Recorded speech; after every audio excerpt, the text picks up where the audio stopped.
Pernahkah kalian mendengar kisah seorang ulama yang tak pernah ketinggalan salat berjamaah selama 40 tahun, atau kisah seorang ayah yang menolak lamaran pangeran demi menikahkan putrinya dengan muridnya yang miskin namun saleh? Ini bukan dongeng, tapi kisah nyata dari seorang ulama besar, Sa'id bin Al-Musayyab. Lahir di Madinah pada masa kekhalifahan Umar bin Al-Khattab, Sa'id tumbuh di pusat ilmu Islam sejak kecil. Ia sudah tekun menimba ilmu dari para sahabat besar, seperti Zaid bin Sabit, Sayyidah Aisyah, dan Abu Hurairah. Tak heran, beliau tumbuh menjadi orang paling alim di masanya, hingga dijuluki Sayyid al-Tabi'in atau pemimpin para tabi'in. Tapi ilmu saja tidak cukup baginya.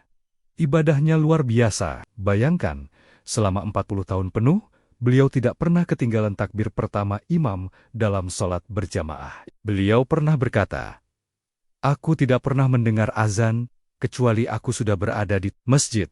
Sebuah komitmen yang sungguh menggetarkan jiwa. Keteguhan Sa'id tidak hanya dalam ibadah, tapi juga dalam menjaga kebenaran. Ia tak pernah takut menyuarakan yang hak di hadapan penguasa. Saat Khalifah Abdul Malik bin Marwan ingin mengangkat kedua putranya sebagai penerus, Sa'id dengan tegas menolaknya, karena dianggap tidak sesuai syariat. Akibatnya, beliau dicambuk dan diarak keliling kota. Tapi, apakah beliau mundur? Tidak sama sekali. Prinsipnya tidak bisa dibeli dengan jabatan, ataupun diancam dengan hukuman. Nah, ini dia kisah yang paling mengharukan. Sa'id memiliki seorang putri yang cantik, cerdas, dan salehah. Banyak pejabat dan orang kaya melamarnya, termasuk putra mahkota. Tapi Sa'id menolak semuanya. Siapa yang beliau pilih? Seorang muridnya yang miskin bernama Abu Wada'ah. Suatu hari, Abu Wada'ah tidak hadir di majelis ilmu. Saat ditanya, ia mengaku sedang bersedih karena tidak punya biaya untuk menikah. Tanpa diduga, Sa'id berkata, "Aku akan menikahkanmu dengan putriku." Abu Wada'ah terkejut bukan main. Ia merasa tak pantas. Tapi Sa'id telah mantap dengan keputusannya. Beliau lebih mementingkan akhlak dan ilmu daripada harta dan kedudukan.